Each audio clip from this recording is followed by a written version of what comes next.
chão, mano. No chão. Vai, agora.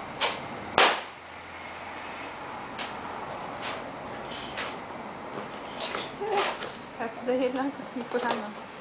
Ei, tu tirou o CD ali de dentro? Tirou? Tirou o quê? O CD ali de dentro, o CD do Benício. Ei, Júnior, tira o CD que tá aí dentro, tira. Ixi, Vai, já vai. era, né, gente? Fura um, acho que ele quer que tu fure um. Esse CD é teu? Tu tirou o outro? Hã? O CD que tá dentro é meu, mano. O que tava, tu tirou? Não. Vou copiar pra vocês. Cadê o meu CD, hein? Cadê meu CD, hein?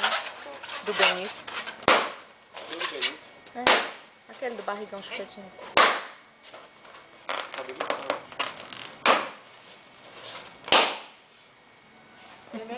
Tem, não.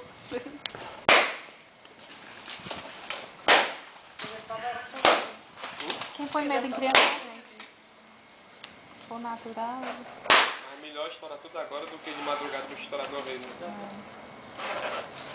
Imagina.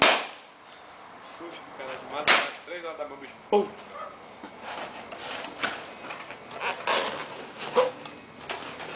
Tá fazendo o quê, hein, Benício? Tá fazendo o quê?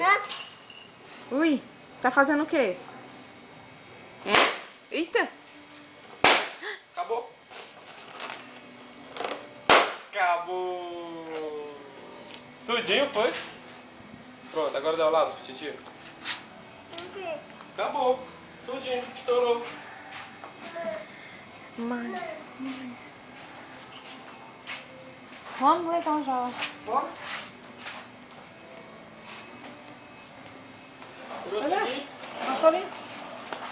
Vai cá.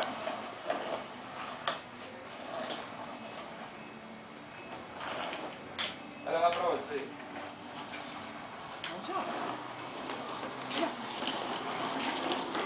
Manu. Bora? Filmando. Bora só fazer o Todo negócio, né, galera? Tá filmando aí, quando a fé aparece lá, tá filmando, né?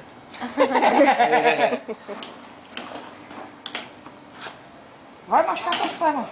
Para o Tomás, na posteridade.